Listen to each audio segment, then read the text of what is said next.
Hey friends, it's Dustin. Just give you a quick update. Make it quick, Martin. We ain't got all day. We were in Groesbeck, Texas with Pastor Randy and Linda Ayers at Word of Life. Had a phenomenal service. This last Sunday we were in Palestine with my father-in-law and his wife, Pastor Buddy and Foon Leach at Palestine Full Gospel Church. Coming up March 20th, we will be in Buffalo, Texas with Pastor Lloyd and Cheryl Lane.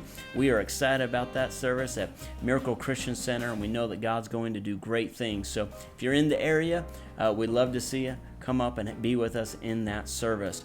Coming up in April 14th through the 24th, we will be in Burma with Haynes Schurz. What we're doing is we are teaching at a Bible school. Be there in week 3 of an 8-week school.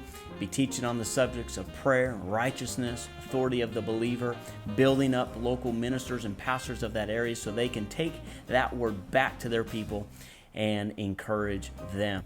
This is where I get my preach on. This month, this year, we've been talking about No God, No Limit. K-N-O-W, God, No Limit.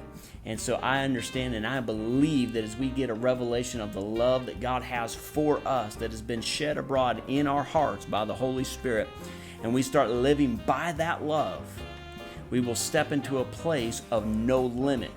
1 Corinthians 13 verse 5 in the Amplified Bible says that love, God's love in us, does not insist on its own rights or its own ways. Why?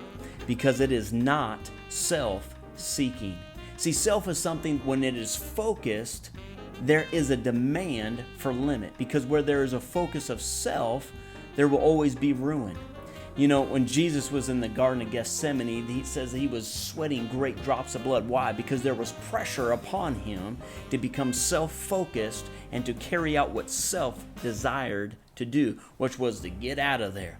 But Jesus said these powerful words, we've heard it preached many times, which was this: God, not my will, not what I desire, not what self would demand, but God, what you have predetermined and already accomplished, your will be done.